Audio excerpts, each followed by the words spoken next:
তুলনায় আমাদের এই বটতলা হাট অনেক জনপ্রিয় হাট। এই তুলনায় অনেক গরু সমাগম বিভিন্ন দিক থেকে আসছে এবং এখানে পাইকারেরাও আসছে, ক্রেতারাও আসছে, আমরা সাধারণ জনগণ সবাই আসছি এবং যে যার সামর্থ্য আছে সে সামর্থ্য অনুযায়ী কিনতে পারছে।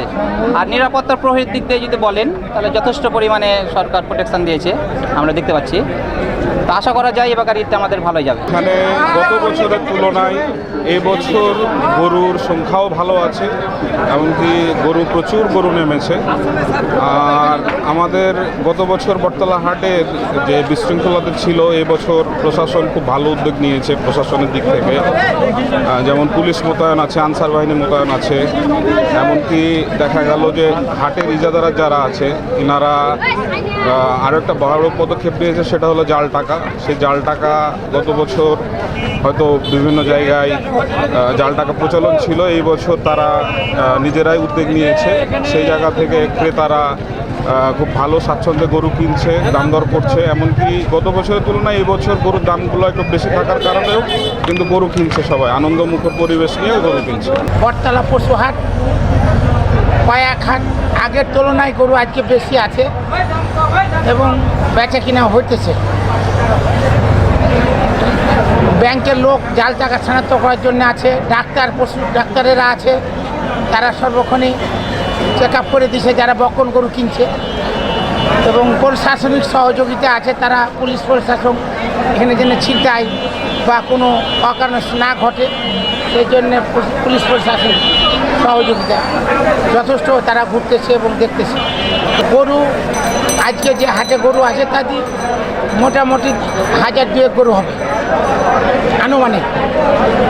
এরপরে দেখায় সামনে হাটে এই রোডে যারা গরু কেনার ধোয়ার জায়গা নাই, তারা সামনে শুক্রবার এবং মঙ্গলবার 2টি হাট আছে বটতলা, বৃহস্পতিবারে ঈদ হবে, তখন তারা যাদের গরু ধোয়ার জায়গা নেই তারা ওই হাটগুলোতে কেনার জন্যে ভিড় করবে এবং গরুও বেশি নামবে। কিনতে আসছি, হাটের অবস্থা বেশ ভালো আছে, অন্যান্য বছরের যে থেকে একটু ভালোই আছে গরুর দাম। গরু কেনার মতো এই হাটও জমতে আছে, অন্য হাটের থেকে এই হাটে একটু ভালো জমছে।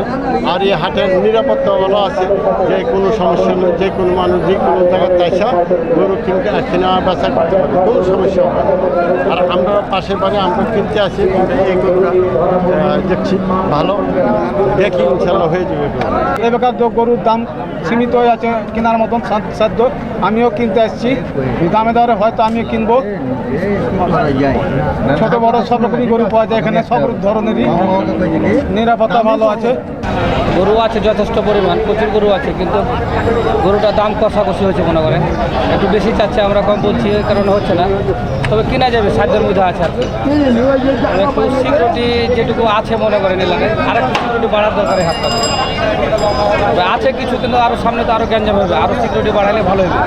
আর জাল টাকাটা যেটা আমরা বলছি সবার জন্য ভালো, জাল টাকা যদি শনাক্ত করতে পারে মেশিন থাকে সবার জন্য ভালো, যারা কিনবে তাদের জন্য ভালো, যারা বিক্রি করবে তাদের জন্য ভালো। গরুর দাম ভাই এবছর কম, গত বছর তুলনায় আসলে এবার কম গেছে।